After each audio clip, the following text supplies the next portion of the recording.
innovative content, global audience. Hi, everyone. Welcome to this special day, special edition of the Town Hall meetings. My name is Daddy Chris, broadcasting all the way from London. And this is SRTV. What is Town Hall meetings? A Town Hall meeting is a place where we talk to each other about ourselves, but to make it, put it in more interesting, I always try to get in a special guest who always talk us through the issue of the day.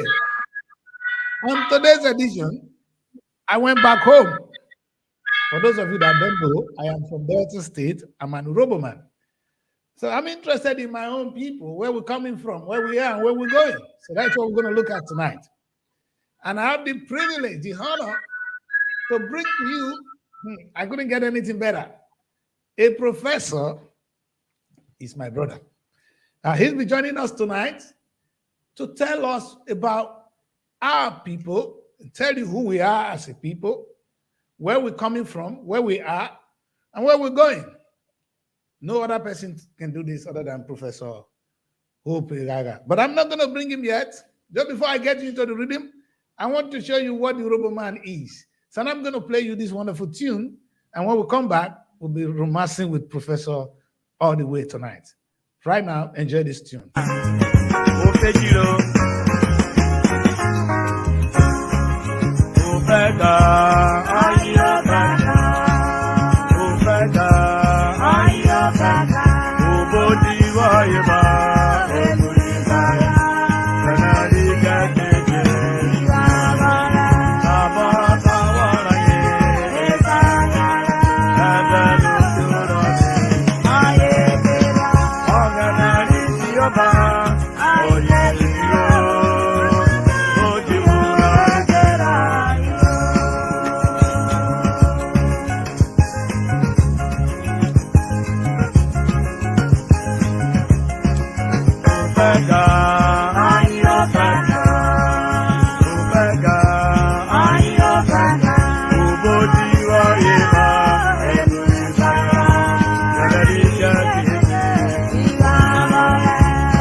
Yeah.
welcome back, people. Welcome back. Welcome back. This is the town hall meetings, and tonight, like I said, we are opportune to be in the presence of greatness.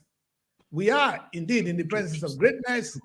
We'll be having, we'll be rocking tonight with this town hall meetings. As you can see, it is a town hall meeting with Professor Hope Eghagha. I'm going to pronounce the second name. For those of you that why you should watch this show and enjoy it and be of really open mind. Some people are celebrating.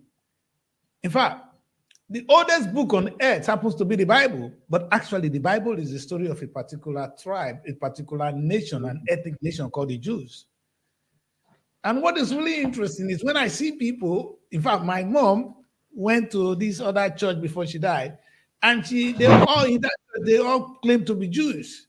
So an URHOBO man becoming a Jewish man because a particular set of people head on to their culture. They are proud of who they are. And even the Bible calls them the chosen generation. I don't know whether God didn't choose my generation or choose my tribe or choose my nation. That is a topic for another day.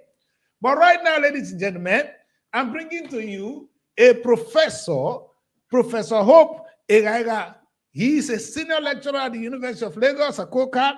He's a playwright, a novelist, and sometimes he's not afraid of any controversies. You're going to see all that tonight. Let me bring Professor right on the screen. Professor, you're welcome to the show. You're welcome to the show, sir. You're welcome. Thank you very much. For those of you that don't know who Professor is, I just have his citation a little bit on the screen. He is a professor in English at the University of Lagos, where he teaches literature. He's also a playwright, a columnist, and a visiting member of the editorial board of the Guardian. Yes, Wado. Tonight, I'm going to be holding on Prof to tell us to put certain things in perspective. Sometimes I talk like a layman, and only Prof can help us to do this right tonight. And I'm going to ask Professor straight on it. Prof, just tell us a little bit.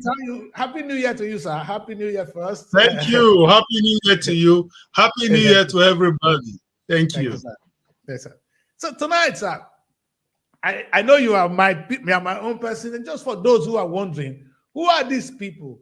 And I said to them, we are URHOBO. Sir, who are we as URHOBO people? Can you just tell the audience who we are, sir? In a short way. Yes, thank you very much.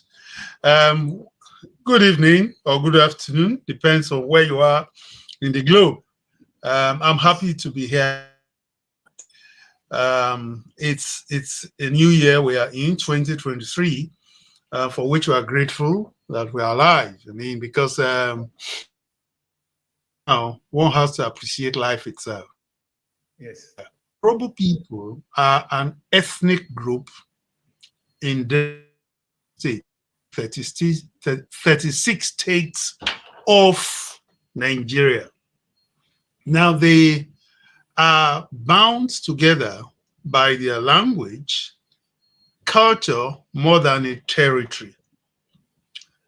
The population is being bandied around is 5 million, but we know that there are more than that because we have URHOBO people in the diaspora as well. So they are the fifth, yes, they are the fifth. Of course, the presenter of the program is in London. Usually in Nigeria, he's not included. So we are over 5 million. The URHOBO people are the fifth largest ethnic group in Nigeria. Now there are 24 kingdoms. Okay. 4 kingdoms are headed by different kings, but they have linguistic similarity, cultural similarity, and there is a close affinity between the URHOBO people and the Benin people. Gigi Dara has argued that the URHOBO people migrated about the same time that the Benin people migrated from Egypt. It had been said before that the URHOBO migrated from the Benin. But modern studies begin to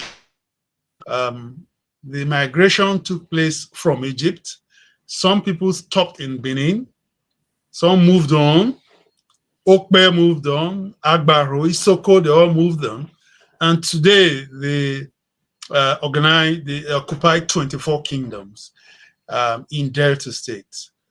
Their favorite meal is what we call the banga soup that has become globalized. Yeah. The banga soup. Yes. People eat it with starch, traditional starch, but people now eat it with a pounded yam. It's an international cuisine now. So I'm sure most of you listening to me must know about the banga soup. We have some prominent citizens who have made their mark, whether in administration, acting. Of course, we all know Richard Damjo, who is an actor, is an URHOBO man. Ben Okri is an URHOBO man. Mike Okri, his brother, is an artist, performing artist. Ali Baba is an URHOBO man. Quite a number. Then Ese Okagbare, the athlete, is an URHOBO lady. So we have them. Yes. Wow. In case you be confused, who are we? Now you've heard. We are in every aspect. And in fact, when it comes to Nigeria, we cannot do without the like of David Eghagha. That will be a discussion for another day. Okay, sir. Like you rightly said, we are 5th in population. They say we are 5 million. We know we are up to 10 million. But like you said, we keep that discussion for another day. Tonight, I really want us to look at where we're coming from as a people. And and that is something that is really important. Last year, we have an organization called the URHOBO Progress Union, which I want you to actually tell us what the URHOBO Progress Union is all about, the governing body. And they celebrated 90 years anniversary. That is quite older than Nigeria. What an history, sir. Yes, the URHOBO Progress Union, thank you, was founded now by patriots who felt that some URHOBO persons were being persecuted, oppressed in certain parts of the country. And then they thought that they come together to protect the interest of the average URHOBO man, you know, and since after it was founded, the most prominent of all the leaders has been Chief Mukoro Mowell, a man from Evelini, who stood for all that the URHOBO people today want to aspire to. So it is the URHOBO Progress Union, and it is worldwide. Up till last month, Olusegun Moses Tiger was the President General of UPU. But there was an election conducted last year, and Barrister S.A. Gam has now emerged as the President General of the UPU. Now, the UPU is cultural, it is social. When in 1966, the military government took over, almost all tribal associations were banned. Because it was not seen as a political organization. It was a social-cultural organization. Okay. When, for instance, in current day Ondo State, an URHOBO man had a challenge community, the URHOBO people would come together. They would take a lawyer, and on the day that the matter will appear in court, you see our people dressed in our regalia. The typical URHOBO man dresses with a hat on, with a top that is specially designed. Okay. If it's a chief, there is a bead that is circular. If it's not a chief, it's a long one that goes vertical. Then he ties a wrapper, wears his shoes or sandals, and for it to be complete, you must have a walking stick. So he dresses like that. So on that day when the matter is in court, you find all the URHOBO people who are in the town. And at the time, if a man was oppressed, it was mandatory for all the URHOBO people in that environment to raise money for legal fees. So the UPU came to stand for URHOBO cause, URHOBO identity,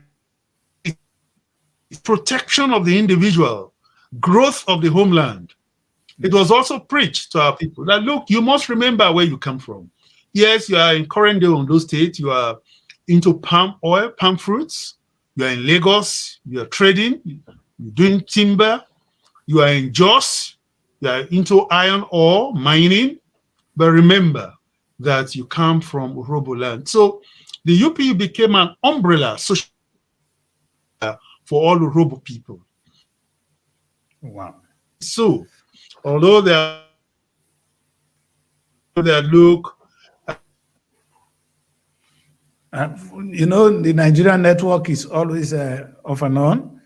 So we're going to be as time goes on, yeah. as time goes on, there might be questions, and I would like to respond to them. Thank you, sir. Thank you very much. You've answered it, because and this brings me to a very, very the first critical question of the evening, which is the the Urhobo people, the UPU.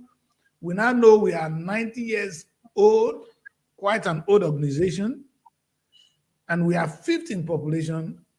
Would it be right to say that we are not represented in this new Nigeria as the fifth in population? And another thing, and considering the fact that we contribute largely to the Nigerian economy because our land is full of oil, would it be right to say that we are not fully represented? And if that is the case, has the UPU done its job? Well, Nigeria is perceived to stand on a tripod. Okay. And that refers to the major ethnic groups, which is unfortunate because it is a misperception. Under the military, once they thought that they had satisfied those three major ethnic groups, they didn't care about the others. They didn't care about the minorities. And that became a problem as we started seeing from 1959, when the minorities started agitating up to the Civil War, when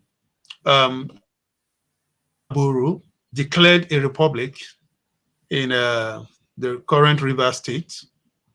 And then later, as we know, other things happened. So the Urhobo are seen as a minority. However, there is oil production in Urhobo land, which is the main sustainer of the economy of Nigeria, is the mainstay. We have gas. The major gas supply from Nigeria is in Utorogu, Urhobo land. The gas there can power Nigeria, natural gas. It can be used to generate electricity. We are rich in aquatic culture. We have access to rivers. We produce fish. We produce cassava, which is used to produce gari. That is one of the main the Nigerian economy. Besides, as I said, there is oil to be found in Urhobo land, and we have all made our contribution to the administration of this country. For example, General David Ejo was the Chief of Staff, Supreme Headquarters, during the administration of General Gowan, and he held that position. Before then, he was the military governor of then Midwest State before he moved on to Lagos. So the Urhobo people have contributed their share to national development. However, that is not reflected in the opportunities which I've had. It is true that an Urhobo man currently occupies the position of Deputy Senate President. That is Chief Oghenerukebve Eghagha. All right. It is also true that when we had the Midwest, the Sir Efe Jeretin Mareri position in Midwest region. Yes, however, in terms of cultural, Okay, and so guys know the network in Nigeria is pose a little challenges, but we'll get over it as long as we have Professor. Of industry. For example, in URHOBO, the DSC, Delta Steel Complex, was established by the Shagari administration. But today it is a carcass of itself. The DSC, Delta Steel Company, is in URHOBO, is in Alaja.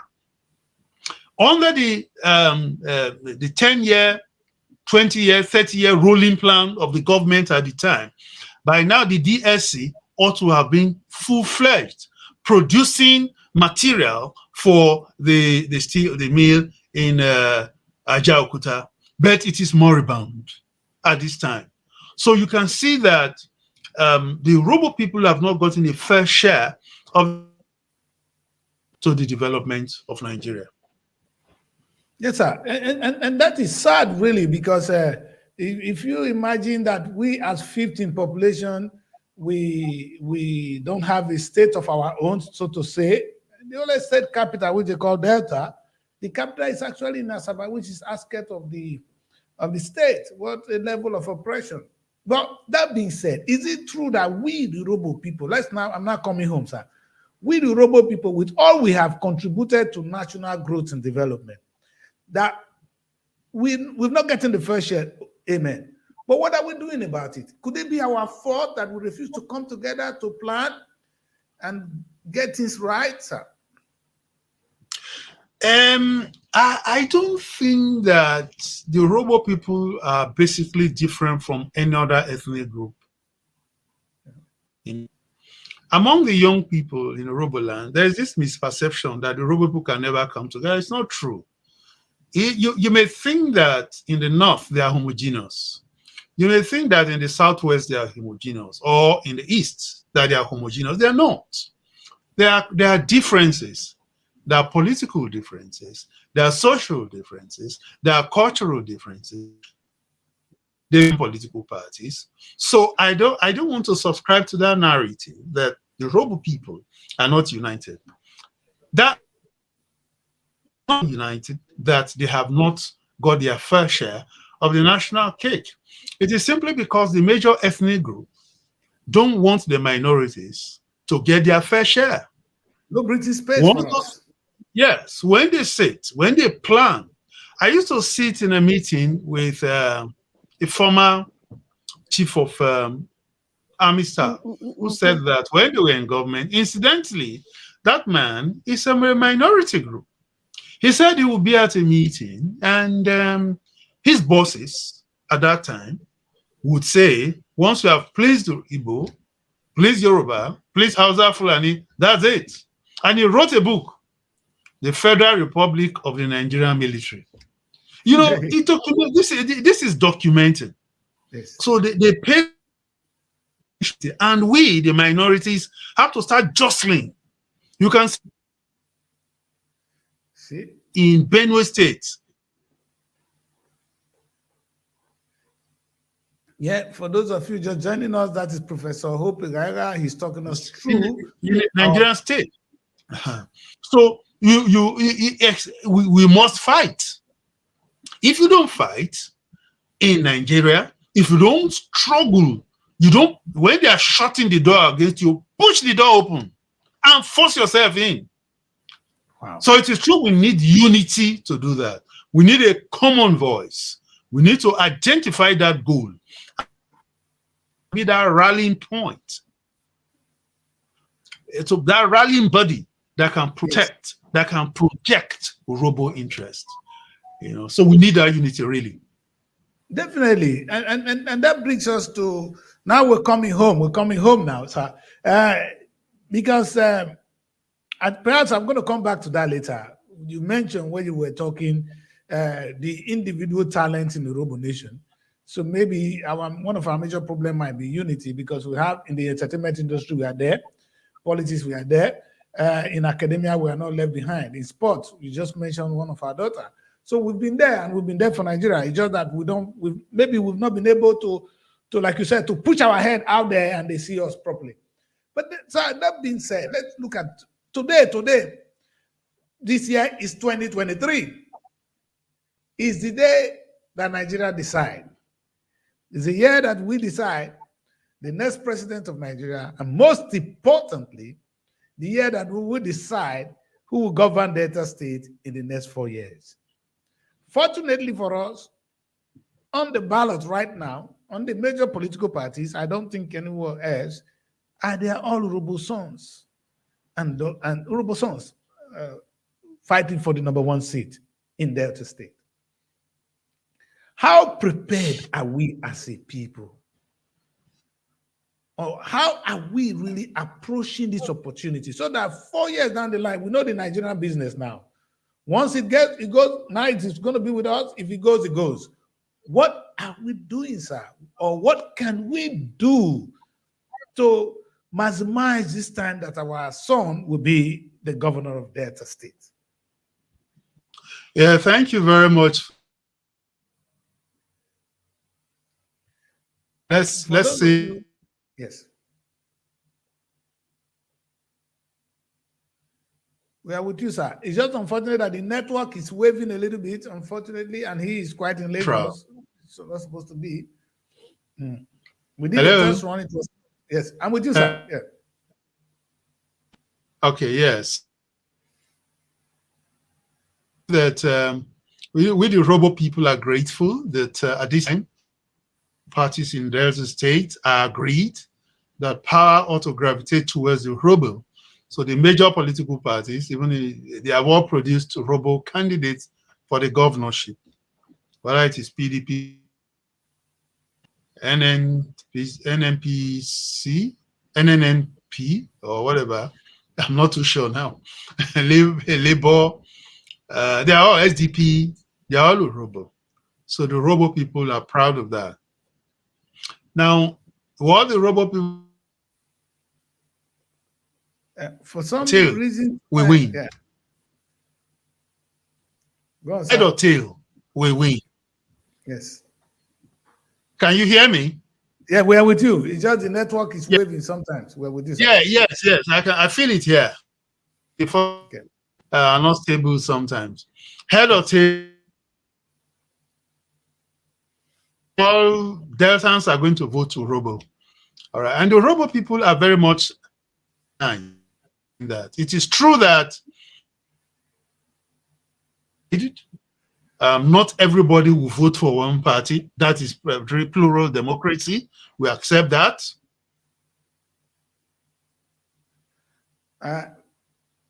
For those of you just joining us, I am with Professor Oghenerukebve Eghagha. He's a senior lecturer at the University of Lagos. As you said, he's a professor, he's a senior writer and URHOBO man, telling us a little bit about our history as a people. For those of you who don't know us, you get to know us now.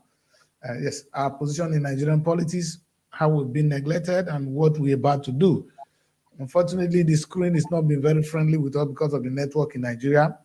On the platform, I have a lot of people ready with their questions to throw. If you have any questions, you can actually join us by calling +44. It's WhatsApp, so it's telephone or WhatsApp, +44 7459 071747. Let me repeat that. +44 7459 071747. The groups, the WhatsApp group, they are ready here. They are ready with their questions. So they're going to ask questions or have 1 or 2 contributions to make. And the Prof is here. He's been answering the question as is more than able. But to put this in proper perspective, what we're doing tonight is looking at a particular set of people who we can rightly say we are URHOBO people. We are from Delta State. We are 15 population. And we're contributing enormously to the progress of Nigeria, growth and development, economically, socially, and otherwise. But like Prof rightly said, I don't think we have been well represented. So most of you now don't even know who we are as a people. They say, who are these people? URHOBO people, they don't know them. So that's why it is important for those of you watching me from time to time. I am the URHOBO man.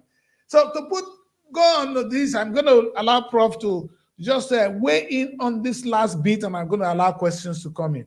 So the question is, which I put on to Prof is, luckily we are now at home trying to talk very important matter, and Prof, we have 1 or 2 messages for those of us who are URHOBO people tonight, because we are about to produce the next governor of Delta State. That thanks to you guys for giving us that opportunity. But that being said, How prepared are we? That's the question I throw on to Prof. Prof, the network is not so friendly, but I'll still leave you to, if you can answer that question. Prof, are you there, sir? The network is really not friendly tonight, and it's the first of its kind. But we will let it be. Once Prof comes back, I will bring him on the screen, and he's going to answer that question. For those, I know, look at the network, we're already flooded. And I saw one lady, good evening, is it Uro? Uro, I wanted to add you to the network, but your video was off and on. I sent the link out to very many people. Yes, sir. Wonderful. Prof, yeah, Prof is back. Prof is back and smiling. Yes, sir. So, Prof, what I'll do is I'm going to let you talk. So answer the question, sharp. We're about to produce the next governor of the Delta State. How prepared are we? Or what do you think we should be doing now that the pendulum is coming to us and it's going to stop URHOBO nation? How do we take advantage of this, sir? The thing that is certain is we are producing the next governor. That is clear. Right, sir. Whether we vote left, center, or right, we are producing the next governor. Good. Now, there ought to be a development agenda for the next URHOBO governor. Well, it's governor of the state. Yes. But in URHOBO land, there is something which we call network. Don't start. Don't start network. This is not good. The network keeps embarrassing Nigeria, embarrassing us. I don't know what to do. But we're still with Prof. We're not going nowhere. We are with Prof. And we're going nowhere. Prof. There's a saying in URHOBO land, as I know,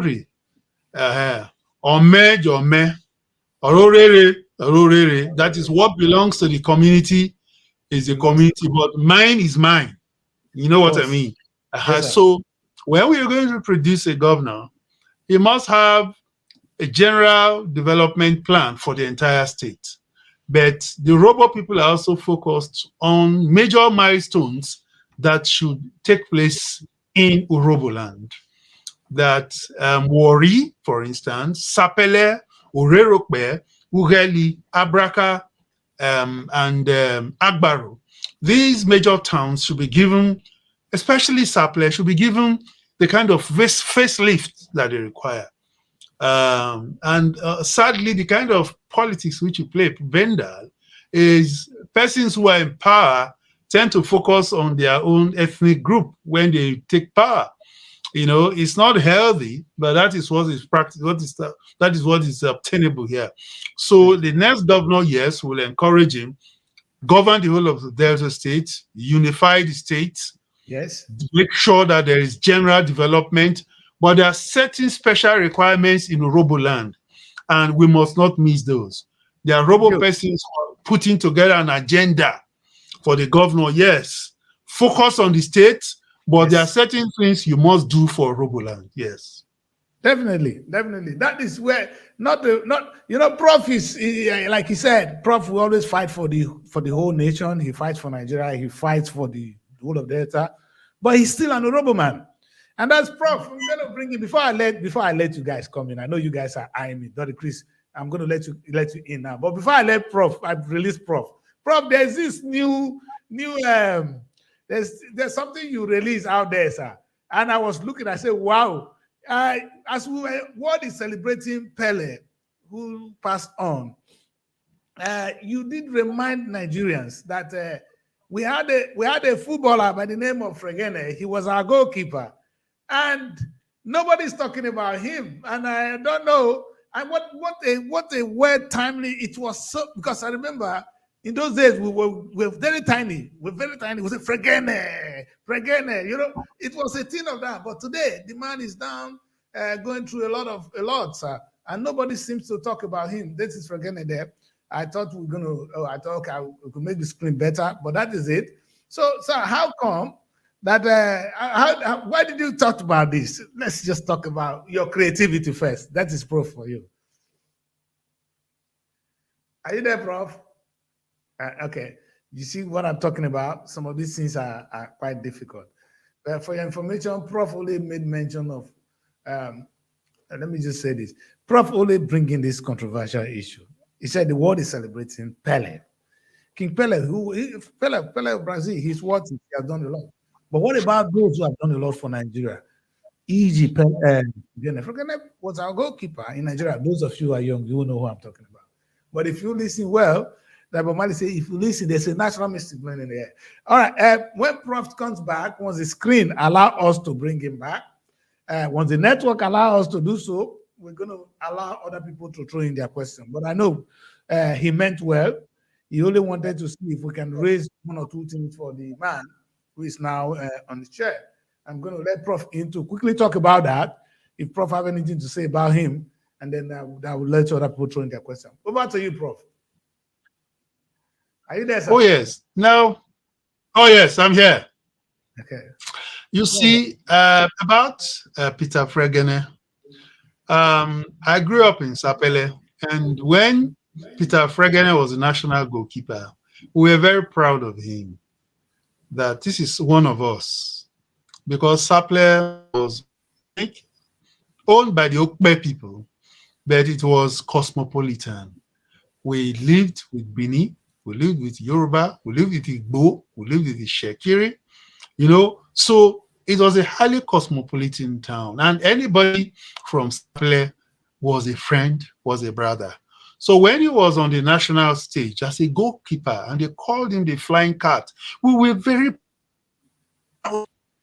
And this man disappeared from the national limelight for a long time. And then suddenly when he appeared, we saw that photograph that he was ill. It first came out about 2 years ago. That day, I was watching Pele, the global sportsman. So when this photograph just popped up on the sites, on the platform where I belong, and I said, is this Peter Fregene? And then look at his wife. I didn't, when I said it, let anybody, I would just call attention to the plight of anybody. This could have been any of us, right? Look, is there anything we can do? Have this contact with him, spoken with him on the phone, spoken with his wife, gave his wife a domain, persons help the man, and the man spoke today, you know, saying, please don't forget me, don't let me die, you know. So I did it as a social service for humanity. I know that because if you listen to the video that I also circulated, the wife thanked their state government. Yeah. Amaju Pinnick. The wife thanked the Shekiri group, also boys that have been helping them. So people have been helping, but this man needs permanent help, something continuous. In other words, yes. So after him, these are his last days. All right. Somebody who did so well for Nigeria. We see him, he doesn't inspire confidence for people to want to sacrifice for Nigeria. So please, for those who have seen the tweets, it's not meant to indict anybody. I was just moved as a human being, seeing. Let's bring his state to the attention of everybody. And the wife has thanked me that people have been paying money into the account. So that is the story which I have with Peter Fregene. Anyway, Prof, I don't know if within the program or anything we can do, because the Nigerian dream is there. We Nigerians were very good people, and if we know how to support him in this difficult time, I'm sure very many people watching us tonight will be more than happy to lend a hand. You see, the thing is, what we need, if I bring 2,000 naira, you bring 2,000 naira, which is not going to break our bank, somebody is saved. And that is that's the spirit we have. That is how God wants us to operate. Not to give the money in the church, but give it to somebody who needs it. And I think before this show will come to an end, if I have the opportunity, I'll bring you the account number and share that with you. And thank you, Prof, for that wonderful, wonderful work, because this is the only reason. If we don't do this, people won't serve us. And don't forget, Again, it didn't serve Nigeria alone, it served me and you. So if Nigerian government is failing us, we didn't say they failed because they've done their own part from what we're hearing now. But they should do more. And on that basis, on that note, I'm going to open the line now. I know you guys have been waiting. I'm going to allow you to come in. And there's a lady who wants to join the platform. If you want, your video is there. You can join. I send the link out. If you want to join us via video, you are more than free to do so. And if you have any question for Prof, or if you have any comments, you can put it on the screen and I will share it. Like you see somebody here already saying, thank you very much. Charles is saying thank you. That well, nice one. Thank you, Charles. So I'm going to open the platform now, and I'm going to first welcome Godwin Adu to come in. And if you have any question for Prof Godwin, or if you have anything to say, you are more than welcome now, sir. Thank you, sir. URHOBO mena. Oghenerukebve Yabo. Oghenerukebve. Yes, sir. We are Oghenerukebve. Yes, sir. Oboba ya mejela ameje kukore. Miji yere ogburebe. Ebe wode wavre bubu shora be migwo. But obiji te bubu shora bive kai we kai digwe kawe. Ajo, me kotia Mwe mama. Gidie Wole tan oberu mo. Ayerwemo. Ikocho robo. Amre oje. Ajo. Iwe robo. Amre oje. But unfortunately, I will write bubun. I will book where we could bog never kakufia. Mekao, Professor Eghagha, or University of Lagos, what they were job robo. I will go on admission, I did while you were at Sarah. Owopo I almost a long way. Almost is said before University of Lagos. Kide yeru. Ina samari nyaju wakavare. So asoro ma bi no ba na be roya kugbe. In a way or the other, odorubu penu. Me what have Chris in it won't be boom. I understand the culture robo. Me will be have or secretary EFCC or London or not in London. Cover one chief judge in who we have in London now behind and trust chief judge in Oghenerukebve. Wakasa trust URHOBO na ikwe wayo. Oshana kubiji sayo eneshu. It's on a chief judge in Nata and when Koroma Bedato. Okay? Kobe Okini Tepo to Karagi ni move airport. A Buku hotel, okay? A Buku that be Buku hotel, okay? No. And the okay po. Check a day, okay po. Karagi host your Oborupo, the tradition URHOBO. Koya host your cover media. And I jim no kai culture na de vote in Nigeria na ne ejim. Call my big bikun obo abuse mind the roy obo every feti te a dead na or your more rupofo. Okay, any position in EFCC up to now, I'm not waiting because so there are Obohode. Kide Yeseru, Odiane, Era Niku, Ediane, I gone my mera or Kurubo, Ese Pia Nijede. The politics, Chari, Chobo Wakata, Isaple, Yevia, where we are. Except what diary, Okotie Bodai work is play, or with the best layout in Nigeria. And we play Yoto, Wari Yoto, Ugeli Yoto, Abraka Yoto.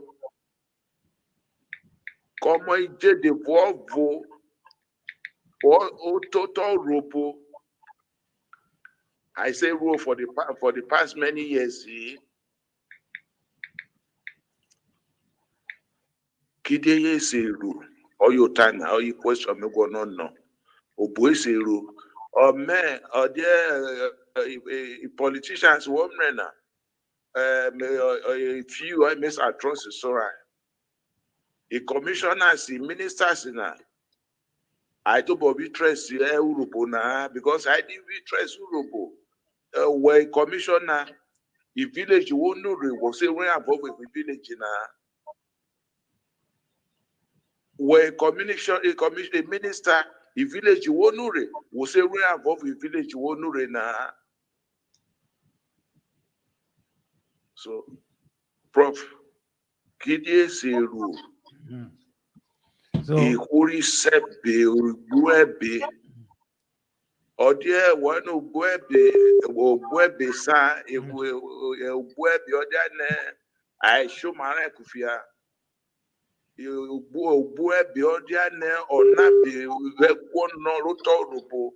my voice is psycho. It's a psycho. Good. Thank you, Godwin. That's all well. So you make one on. Thank you very much. That's a wonderful one. For those of you who don't even know Prof, and let me bring Prof home. Many of you are members of the URHOBO Renaissance Society on Facebook. He is the man behind it. And I don't want to say much. You will meet Prof from time to time. He's not somebody that just sit down. He's working for the URHOBO nation. And that is why I felt that today is a day to rub shoulders with him, ask him questions, rub minds with him. And Godwin has had a very good question. What can we do now to progress the agenda, the development of the URHOBO nation? How do we come together and make this happen? Like we said before, our son is going to be governor. How do we take advantage of this? Over to you, Prof. All right. Omoni do mi yeruwe Newtonata. Mami question one now. You've asked a very good question because I'm sure we have a mixed audience. Wani mawa amaro serukoko. Aha.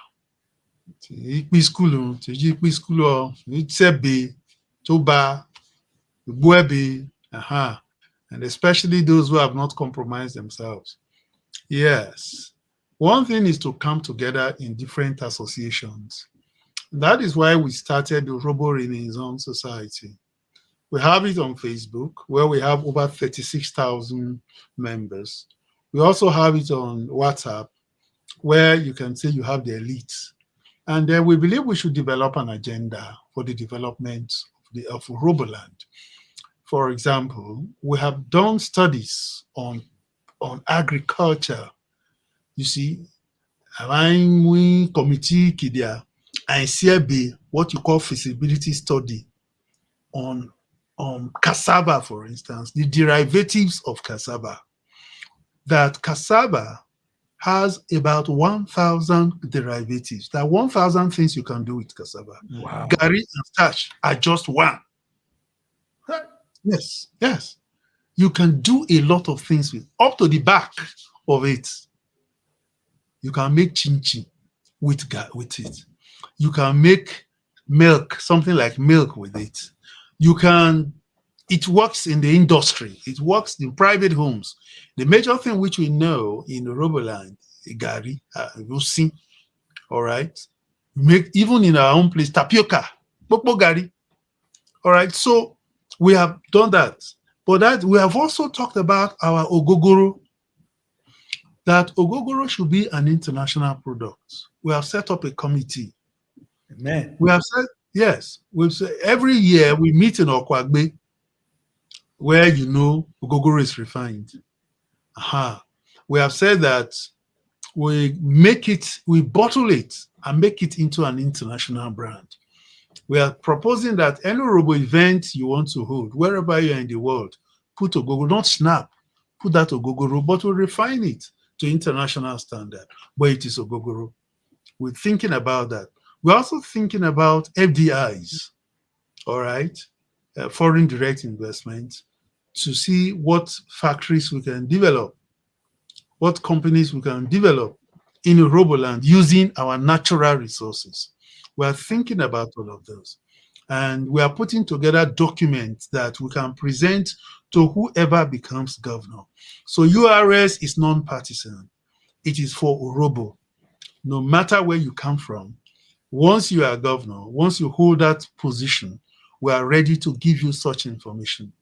You talked about language, the fact that our people, you inferred, our people have used their left hand to throw away what God gave to them. You know, all over the world, if you begin to think that your language, your culture, your identity doesn't give you access to the national cake, to centers of power, except you are very conscientious, you begin to walk back because you think it is not important. That is part of what is happening to our children. From our time in school, when we were schooling in Sapele in the 60s, they stopped us from speaking URHOBO in school. Yes. Don't speak vernacular. Yes. What that URHOBO is school, kafawe. Hey. Yes. Meanwhile, every Yoruba, and Yoruba wo yoni moran. But what that URHOBO is school kafawe. Or that the class, what's our quick fine? If you classroom. So that is what we went through. And then our people started saying, no, let's not speak this language. And so right now, me make me worry. Mimi mroni, vomo, ipiji na anje. Oni omo. Emo na imi nyoni. Ovo vosa URHOBO. Roma dave. Ivore me mereje me hokbe. Inside mereje. Emo na English and Yoruba. Come in also, I mean, why you back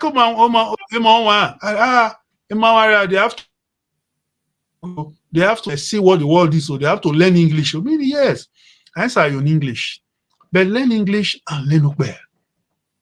Speak Okbe. They themselves, some of the parents didn't go beyond secondary school. Some dropped out from 3. So they think that speaking the Okbe language, speaking the indigenous language makes them inferior. No. And when your language dies, your culture also dies, because your culture is a reflection of your way of life. It affects your thinking. It influences your thinking. So to summarize, I'm in school, Robo Renaissance Society. So I'm making this open to you. I can make my WhatsApp number available. Those who want to join URS. We have put together different study groups on agriculture, on education, on investment, on power supply, on the political economy. We have put together documents that we can use to develop our place. Next year, this year we'll have a major outing, and of course we will make sure we publicize it for all of you to see. Wado. Thank you, Prof. In fact, it is so good. Prof, this is the best thing that have ever happened to me in this broadcast. To hear a professor who is not ashamed of his own language because he knows the importance. A professor will never be ashamed of URHOBO. But you that even go to school, you are the one that can speak more English. You are better than the Pope. You worship better than the Pope. It's a big challenge. But I pray that, Prof, thank you very much for educating us, for giving us that insight. Prof, please send me the number for those who want to join the URHOBO Renaissance Society WhatsApp group. I told the people that have been with me that if you want to meet URHOBO people, that is where you need to go. I'm not saying we are not important anywhere, but if you are there, you will know that we are URHOBO people. In fact, you will be proud that you are an URHOBO man. And that is when you see Prof tonight. It's not, I don't want to say more. You heard from him already. So please, my people, let us understand that when slavery came, the first thing they took from us was our tribe. When they take that tribe from you, they take your identity from you, you're lost. And that's what happened to us. They knew that. And today we are intentionally throwing it away. Professor has talked about that. I'm going to bring in another person. I know he can also have one or two big things to say. Solomon, I know you are there, but Mr. Solomon is right here with us, sir. Solomon, over to you, sir.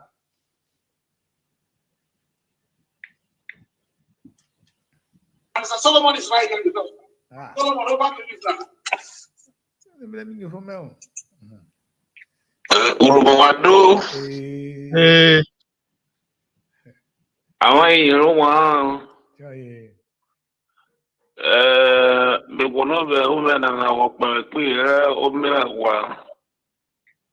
Prof Eghagha awomene osamloke riwotota kamane owona. Prof Wekubeka. Thank you. Oghenerukebve Eghagha Kelidie abore nwome yoglo no makobo. Ito ko yodia okawe.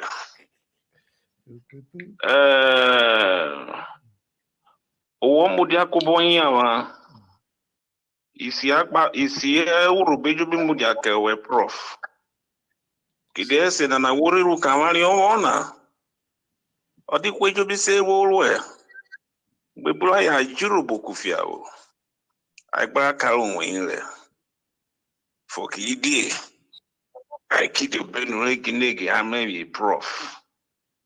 Oghenerukebve Eghagha. Ke vovo we none of me can know when in no vesusu otopotera bene mijo ibo audio. Hello, yes, can I speak English so that everybody can flow? I can carry everybody along. No problem. all right. Yes, I want to crave your permission to allow me to do this so that we won't have to kill the whole time here talking parables and idioms and then explaining them simultaneously. Okay. Prof, like I said before, you are very welcome. You have spoken so authoritatively and very, very charismatically. I welcome you on board this program. Thank you. I have two main questions, which I will take pari passu simultaneous. In the first one, you have mentioned, you have branded the URHOBO people as the 5th largest ethnic group in Nigeria. Don't you think you were being braggadocious in your judgment, Prof? Therefore, I want to put it to you very straightforwardly that the URHOBO people of Delta State occupy the number 4 position and not 5. You went further again as if that was not enough, Prof. I am not in any way trying to impeach your integrity or credibility in this contest. I am only acting as an opinionist. And that is why I'm throwing these questions across to you. They are not meant to impeach your credibility, like I said before. And you flabbergasted me when you said specifically that the URHOBO people are just 5 million people, whereas we are far more than that. Could you tell us, therefore, where you got these facts from and from what year? Or do I assume that these figures are imaginary? Thank you very much, Prof. I'm going to keep quiet because Prof will answer this. But Prof said, so they say that we are actually more. He went further. But anyway, I'm going to keep quiet. Prof is able. Over to you, Prof. Well, thank you for your question. You know, in terms of population census, the Nigerian system has not been fair, and it is not near accurate. When I said quoting the official figure, and I said we are definitely more. I said we are definitely more. If you go to documents, if you just Google, for instance, they will tell you we are 5 million. They will tell you we are 5 million. But we do know that we are more than that because the demographics so captured not our people who are in the diaspora. Having said that, when I'm speaking like this, I follow statistics that have been provided by the government. And when they do that, they don't say we are the fourth, all right? Because they place Hausa Fulani, Yoruba, Igbo, and then they also consider the Jaws. They consider the Jaws. They say the Jaw people who are found in Ondo, found in Edo, found in Rivers, found in Bayelsa. They say there are more. All right. So, and that's the reason I said, all right, officially, we are fifth. We could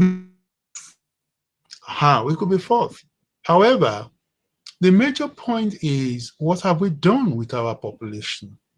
Thank you. What have we done? Have we translated into voting power?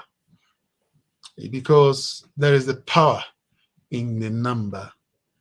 All right. If all 5 million people decide to vote, let's even say 70% of the 5 million people in Delta State who are URHOBO, if they decide to vote, they will produce a governor. I'm not undermining our people. I don't have cost to I'm a URHOBO nationalist. I don't have any apology about that. Me URHOBO. Ose me URHOBO. Only URHOBO. Ubu URHOBO yo genetan miriak bona. Ogene on my URHOBO. Then it means I don't know where I'm coming. If you remember Agri, God, not if you are not, yes, God, giving kind of culture in Nigeria, I can speak for my ethnic group. I can make statements to see that we come together as a group in a non-partisan manner, and then do things that we can. That's the major point I thought I should make. I do believe that the population figures are not accurate, are not a true reflection. And if the population census was taken over 10 years ago, we must have increased by this time. So I hope I have addressed your question. You have, Professor. That is Barrister Solomon asking that wonderful question. And our daughter, good evening, Uro, that is what I can see. Uro, welcome to the program. Can you hear us? Hello, Uro. We cannot hear you, but if you can adjust the system, it will be nice. If you have anything to contribute, you're more than welcome. Yes. See, we cannot hear you, actually. That is the only thing. But Prof is right here. Once the system is adjusted, I will bring her back on the platform. Prof, wonderful day. We are all in the presence of greatness. Professor Hope Oghenerukebve Eghagha is on the platform. He's been talking us through. You got it right. You heard me. He had this developmental plan. There is an agenda put together by the URHOBO elite. In fact, the URHOBO academia, because these are a set of people that have it up there, that have the interest of URHOBO. They put something together. When we become the governor, come May, these are one or two things we'll be sharing with our governor. Thank you very much for that, Prof. So, and I'm going to allow you guys to throw in one or two things. I'm going to bring in Bishop Ahmed. Bishop, let me clear. Anybody can speak any languages. You are free to. But today is URHOBO Day. Why don't we speak who we are? Others will learn from us. You know, the truth is, the Yorubas have done something right. Olusegun Obasanjo is an Yoruba man, no English there. Baba Fashola, say the other name. Ahmed Tinubu, no English name. They are proud of who they are. We must be proud of who we are as a people. That is what Prof said. He has no apology for that. You should not apologize for who you are. Well, in the presence of this, we are here with Prof. He's been able to talk to us on what we need to do. We are not hating others. We're just talking who we are. And tonight is about URHOBO identity. And if Prof asks a question, we are so numbers in population. What have we done with it? It's a big question. I'm going to come back to that. But let me bring in Bishop Ahmed onto the platform. Bishop, over to you. URHOBO Wado. Uroboliko Koleona Minuwado. Prof. Oghenerukebve. He says, sir. Anali Oghenerukebve Eghagha. Akpona womrena ane wuhuwe nutiene adari kanabare ane emuiswemu ebewo neya oevovo emekare profu ano yikwishon emeyeka no mavo ese wusie uwe muluro yuto. Our history as a warrior concerning the 24 kingdom. Our men, Alasa, Imalasa, Brother, Oyisi, Inaya, Oyeliwa, Inayeliwa, Inaya Olumuyeliwa, Inayu Jeliwa, Inayu Payeliwa, Inayu Gayeliwa. Our mercy because a coconut, our URHOBO. I need to move this to Barale. I see the Kofa came about me. On that journey, I believe you know. But you will know what Kabale I want here. Because I know more knowledge. Or no here, or one in no. So came on Nona. On that does you came as a or you will worry. Awari aboribo kepo. The Tatechona. If I don't can know, but I buy you another the Prof. God bless you. Good. Prof is just say it's a Prof is arranging one or two things. He's going to join us. But it's a wonderful question, Bishop. It's one of the questions I would have loved to ask. I skipped it actually. Oh, you it's true that though we know that there's something called the URHOBO Historical Society, don't get that wrong. I'm sure Prof may have one or two things to say about that. He's back. So once Prof is back, I'm going to let him talk about that. But it's too important to write our history. We don't have a single URHOBO museum. We're not asking for that. Even books written, even if it's written in English, but let it be our history. The way people read the Bible today, let them read our Bible. You know what I say? The Bible is just a good news. That's the meaning of Bible. It's a gospel. Okay. So let me put it this way. If we can even go back down to the time UP was formed till now, that's a history that can be proud of. 90 years of UP existence, meaning we know how the new kingdoms, if we were not up to so kingdom, if we were 10 at that time, now we are 24. But this is how things evolved. It's important to put this in paper so our children can read this. I'm going to quickly switch over to Prof. Let Prof talk about this. Prof, the question Bishop asked is how can we, yes, Prof, yes, we are with you now. Oh, Prof has a book. Oh, say, there you get it wrong. Prof is showing it. Prof has written some books. I know he has some books in URHOBO. Prof, I'm going to leave you now to answer the question, sir. How do we document our history? All right. Yes, sir. You see, we not be question one now, because it be me you now. If you don't know your history, you will not appreciate your people. Aha. So we understand that.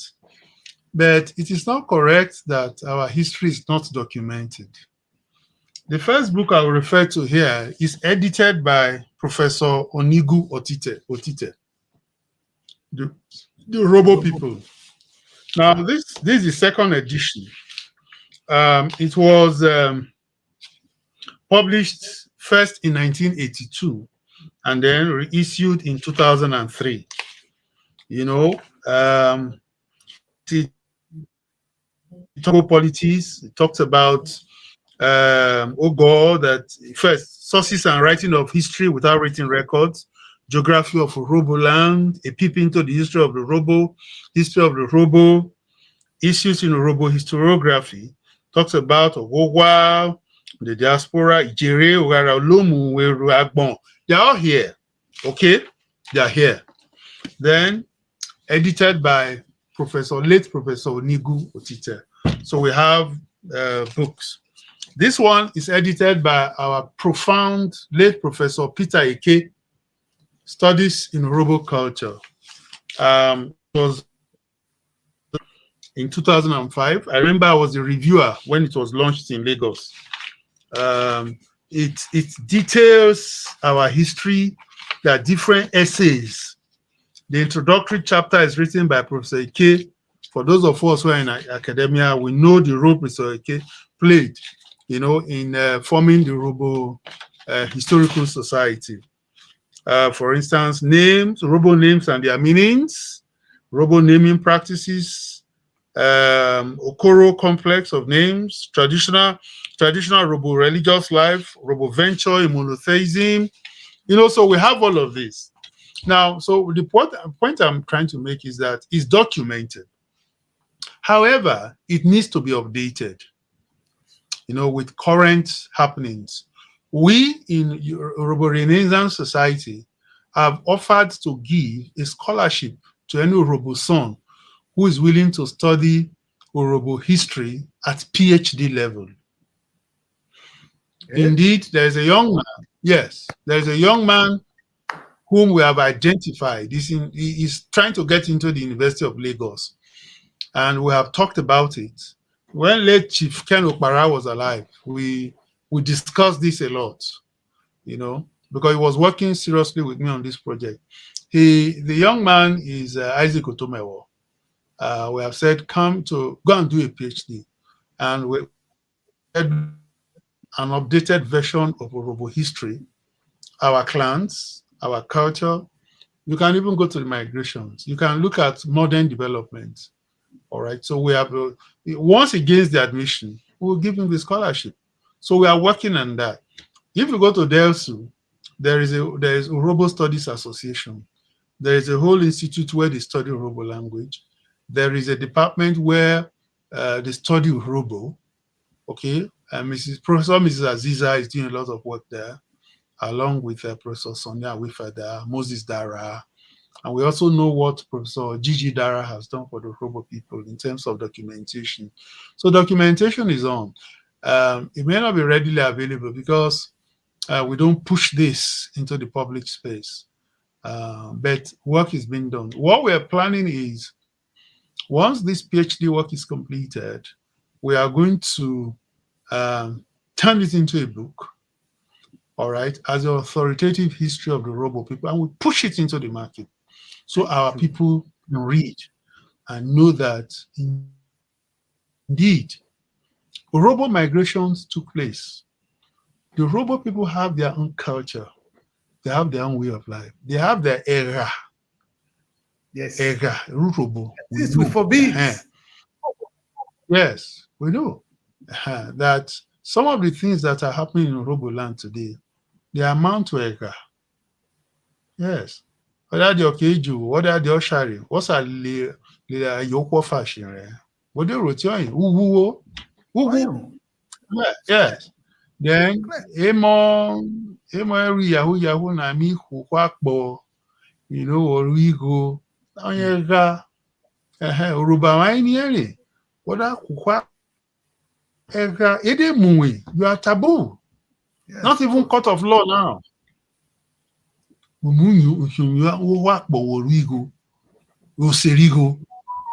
It's taboo. So we have all of those things. We have our cuisine. Whether busi, whether more need to call garek weaver. Other the amiedi, you have the ingredients that you use. Other the ogweri, you have, whatever you could do, riboto, ruberani, all of those things, they are well documented, how to handle them. Then we have our farming practices. How do we farm? What do we farm? Did our women? They married many women because they were largely agrarian. So these women produced children and they all went to the farm. So the man did not pay for labor. No, he was producing his own labor. Yes. They do produce their labor. Yes. That's a nice one. They farm and they sell this and they feed from it. use our own way of life. And these things have to be properly documented for the younger ones. Like, finally, most of the younger ones today in our main URHOBO towns, if you take it from Ogeli, from Agbaro, go to Abraka, Ogara, they are not familiar with some of these traditions because it's a global village we are in now. The superhighway, they use the internet to judge this life. And that's the reason a young man will not show proper respect to the parents. And that's the reason some young people all over the world, I'm not saying in URHOBO land now, young people all over the world sometimes are not, they don't show enough respect. Young quick money, and they use shortcuts and all of that. So please, there is a question here. There is a question here. Let me quickly. Yes.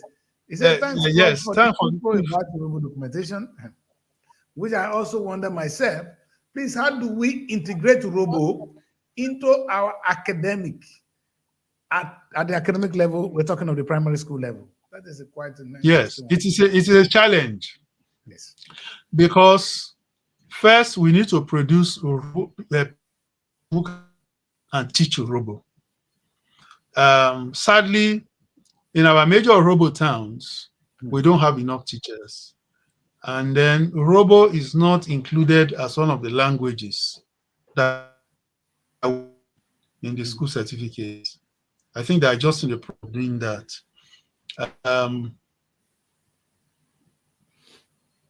Some persons have complained to me that even in the URHOBO speaking areas of Warri, URHOBO is not taught. Another language is taught. So we are looking into that. Some URHOBO people are taking the matter to court. It's in progress. So all of these are issues. We need to teach our children URHOBO language right from when they are small. But parents have a role to play. Of course. What you say, what are you need? If we URHOBO came on, what are URHOBO came on where? What are Jorin came on where? When he hears that language, the language will strike. Yes, or no, all right. Before more went down with me, and someone else is there, you cannot speak to the child in a code because the child will not understand. So parents have a role to play first at home before it goes out to the school. Thank you, sir. Thank you very much. And I think it's a good question also. Thank you, Daniel. And the line is open. You can ask any question, but I'm going to let Prof go in a couple of minutes. So if you have any questions, you better do it now. I have two questions more for Prof. Very important now, because today we are looking at our own history, our people, our culture. Prof, I cannot let you go without asking two areas of our lives that's been neglected. One is our medicine. Before the white people came, we had a way of treating ourselves. How come today that is how do you call it, barbaric or what? They call it unorthodox. Amen. But our forefathers lived for more than 100 years. Today, people are dying even at 60, 50. That is the age limit now. Number two, sir. The language, Oghenerukebve in URHOBO language, I can't wait to who's writing the book. It didn't come from the Bible. Oghenerukebve is an URHOBO language, meaning we knew God before the Bible came. These two important aspects of our life are not well taught. Even the so-called parents don't know what it is, so they cannot even pass it on to our children. URHOBO is going. Or am I wrong, sir? All right, let me start with the one on the herbs, how we treated our people. Every society had its own way of handling health issues. For instance, because malaria was prevalent in our communities, we also learned how to treat malaria very early. So when the white man came, the early Europeans, when they came to the area that is referred to as Nigeria now, they were dying from malaria. You need to just go to the cemetery in Warri, what our youth now call Wado City. Okay. All right. Look, Odi Warri. It's allowed. Wado. Nobody can argue with it. So if you go to that cemetery, you see the graves of white people. Some of them died at 29. Some of them died at 32, 35. Malaria kills them. But that malaria was not killing our people like that. Okay. Because we had developed an antidote to malaria. We used pawpaw leaves, mango leaves. We boil ourselves, we would drink. Yes. And they knew how to do it. And the fever will get to peak level and then disappear. Okay? We did that. And that's how they will make pepper soup for you. Yes. You take it. Whether rhino, you know, yes, you do that. Now, our people had a way. Now, our people also had a way that if as a woman you were not getting pregnant, they will take you to a masseur, someone that can massage your tummy. I know that very well.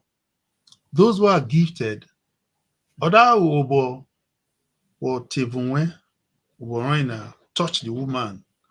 He will say something like this, that the womb is out of place.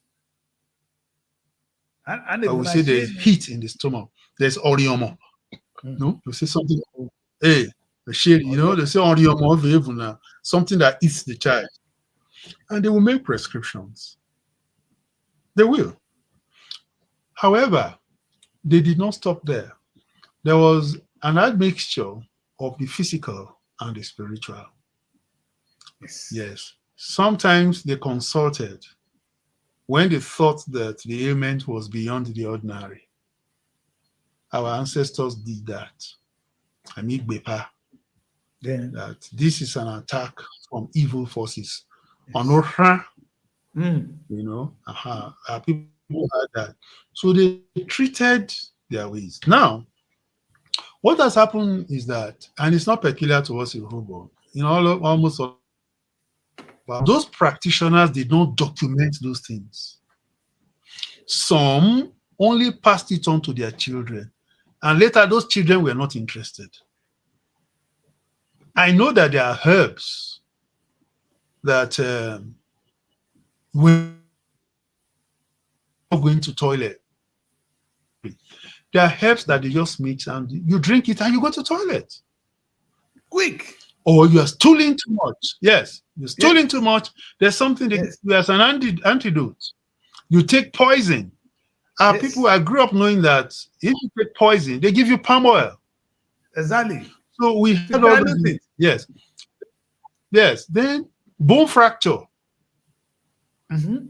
As a boy, I was playing, I played football in South Africa. Yes, sir. And there was this hot shot that somebody played, and then it affected my thumb. And the pain was severe. So when my dad came, I had been taking APC, then it was APC we used to take. Yeah, APC. And codeine. There was no pain. Yeah. Dad came, we told him. He then took me to see somebody who could massage me. You know, although the pain was on my thumb, the man started from my elbow. Yes. Started tracing it. By the time we got to the middle, the pain disappeared. So we had those things. However, we have not been able to document what the Chinese have done. The Chinese sell their herbs in London. Yes. I have walked into Chinese shops in London to buy tools. Yes. Yes. In my shop, in my shopping center here. Yes, in the shopping malls, you find a Chinese herbal place where you buy things. They will tell you for hypertension, they will tell you for cholesterol, they will tell you for arthritis. That, you know, so they document it. So we also need to document ours. All right, so that we don't rely strictly on most of these medications that come from the Western, they are herbs. Of course. But there is the pharmacology of it. There are people who study the properties of these leaves. Efirin, one the Yoruba call efirin, how do you call it in URHOBO? This scent leaf. My voice say URHOBO, scent leaf. That you sometimes we also use it for pepper soup. We use it to treat fever. They look at the properties and then they put together. Oghenerukebve has been refined into tablets and they use to treat malaria. So we need to do that in our place. So it's everybody's effort. It's not one man's effort. We have to do that. So the second question you asked was on religion, sir. Our religion. Yeah. Now you see our religion. It is true that all societies had deities that they worshipped. If you go to most societies, and monotheism was not part of African culture. Yes, they dealt, for instance, they had the pantheon of gods that they dealt with. However, the Yoruba people have documented theirs. The Igbo people have also documented theirs very well. Now, they had deities, but they had the big god. Always. Every tribe does that. Yes. So, in the field of religion, in the area of religion, apart from Oghene, yes, other deities, then there were ancestors that formed part of the ontology of the URHOBO people, so that they were graded at different levels. Now they worshipped. They had rules that governed them. Before Christianity came, they had rules, ways of life. They had rules that governed marriage. There were rules that governed sex. There were rules that governed interhuman relationships, trade. There were rules that governed relationship between a man and his in-law. That, for instance, it was taboo for a man to have an affair with somebody of a blood relation. So those things were psycho-spiritual, social, co-spiritual, all combined. You know, but with the coming of Christianity and Western theology, colonialism, they made sure that they denigrated our religion. For instance,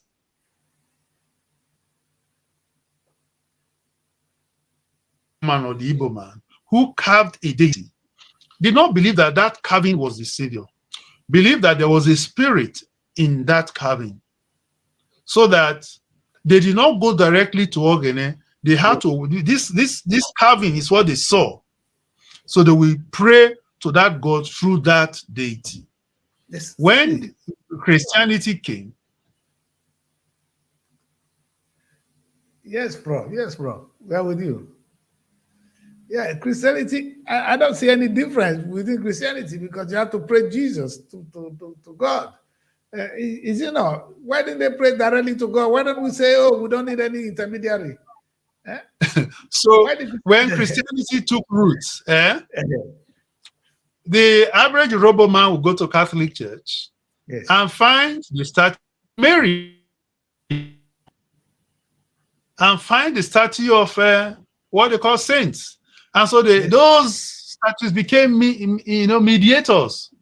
So, of course, I'm a Catholic, sir. Yeah. So we have said this, Saint Michael said this, and that, and that. That's how we pray. So, pray for us. The sociology of the URHOBO people.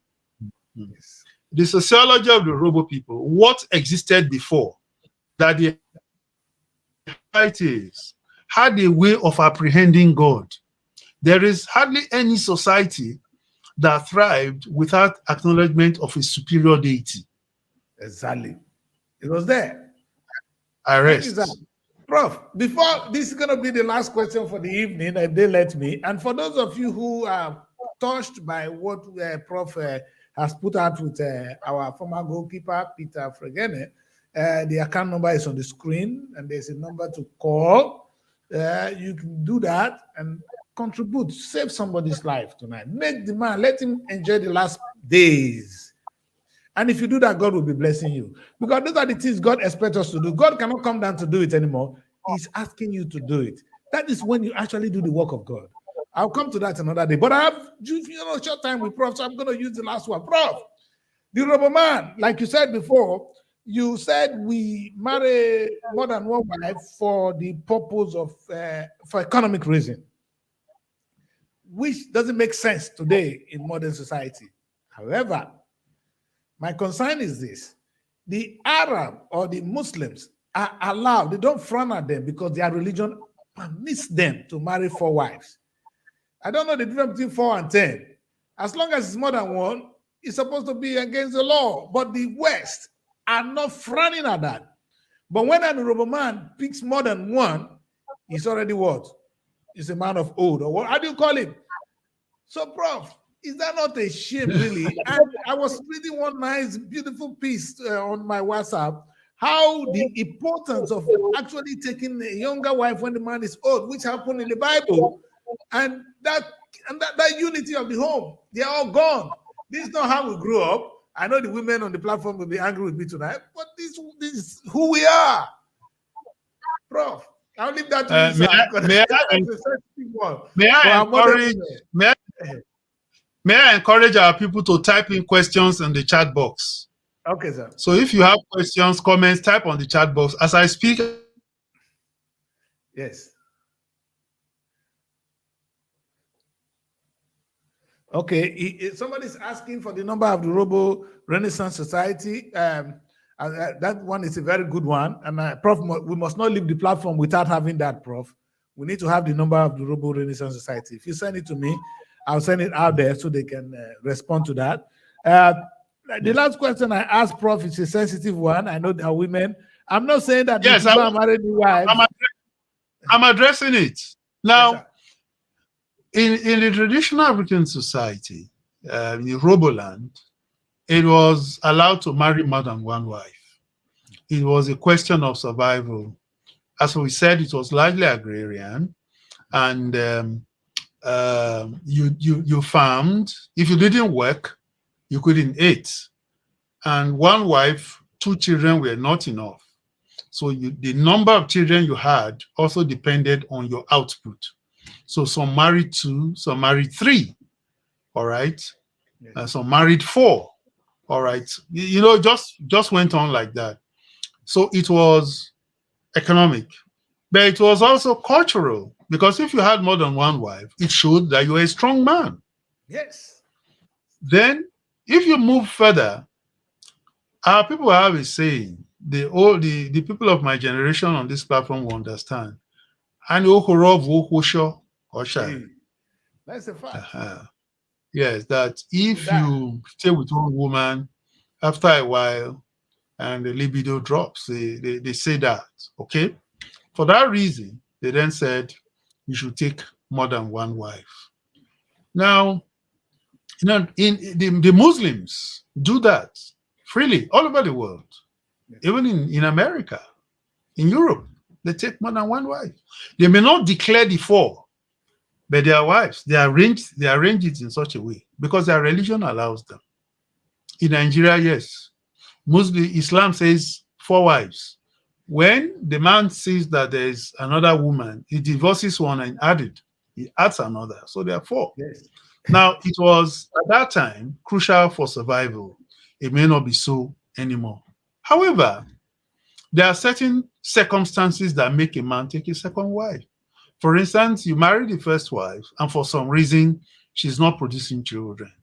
And in Africa, child procreation is taken seriously because it guarantees the continuity of the race. They say, all right, since you are not fertile, let me take a second wife. And sometimes the second wife will produce children. In the modern world, they'll say, okay, go and treat the woman, or the man should treat himself because his sperm count is low.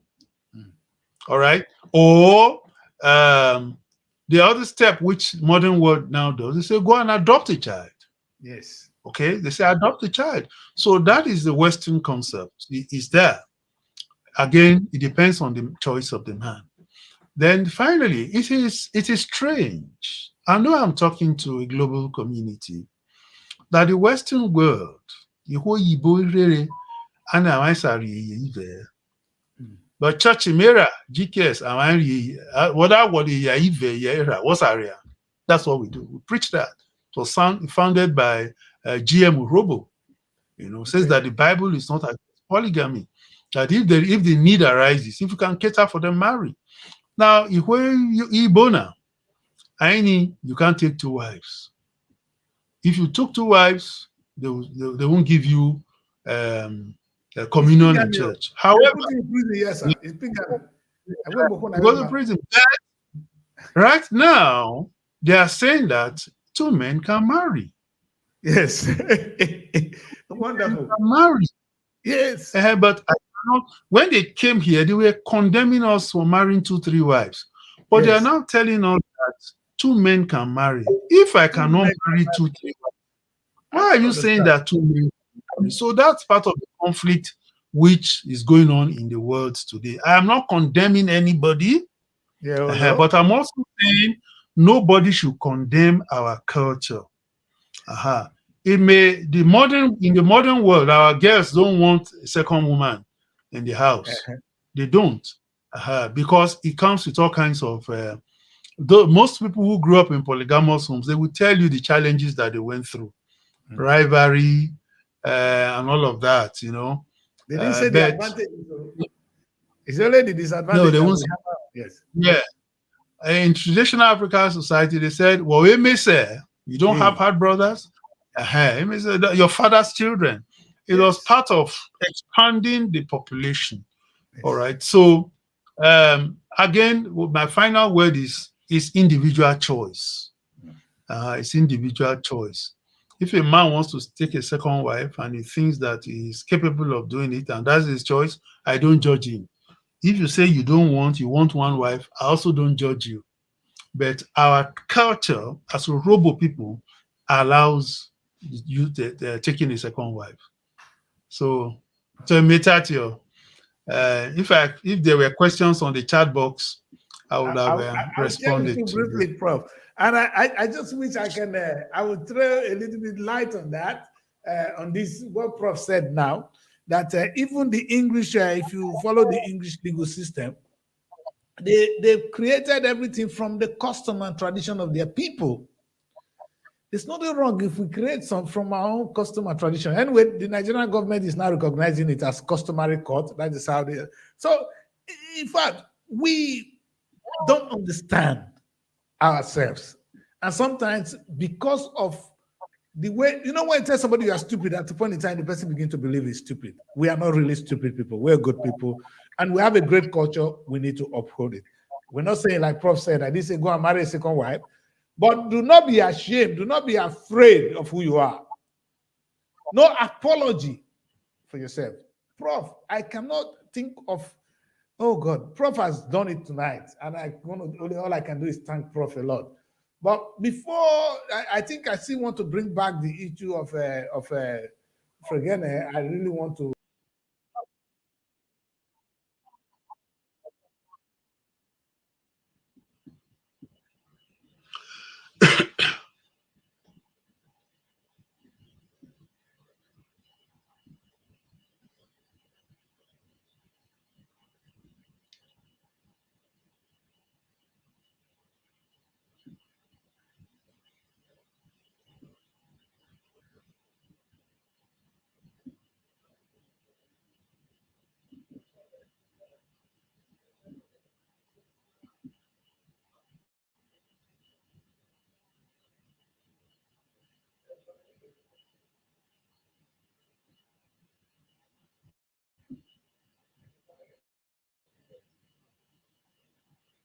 That. So we need the number of the URHOBO Renaissance Society. Hello? Yes, sir. If you can just give us the number, or if Hello? you can say it is. Yes, sir. We're with you, sir. The number to join the WhatsApp group. Yes, sir. Yeah, if you send 0806. Let me just type it out. So Let me type it on the Yeah. chat box. Okay, sir. Yes, sir. If you type it, I will just share it. Ladies and gentlemen, I have been with Professor Oghenerukebve Eghagha. He's a senior lecturer at the University of Lagos, a known writer, and as a matter of fact, I cannot think of a better person to bring into this show than Prof, because it is very, very timely now that we're expecting our son to be a governor. I want you to know that we don't have shortages of human resources, like I always say. That has been exhibited on the show tonight. And I hope those of them that want to become governor, they know that they are men. They are men. Not all of us are trying to become governors, but they are men. You've seen one tonight.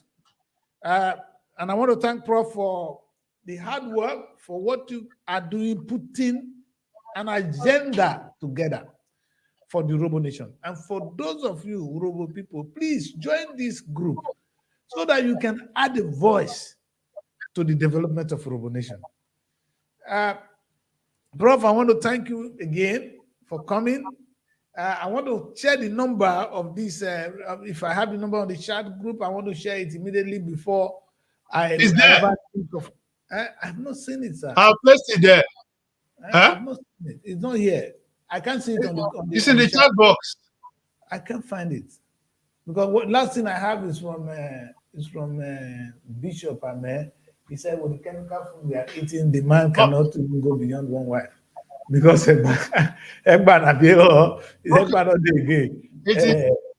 but you have my number now, 0806. Prof, just give it to me. I will put it down because other people will watch this show another time, and it's good to have this 080. Yes, sir. 6325 6325 9454. 9454.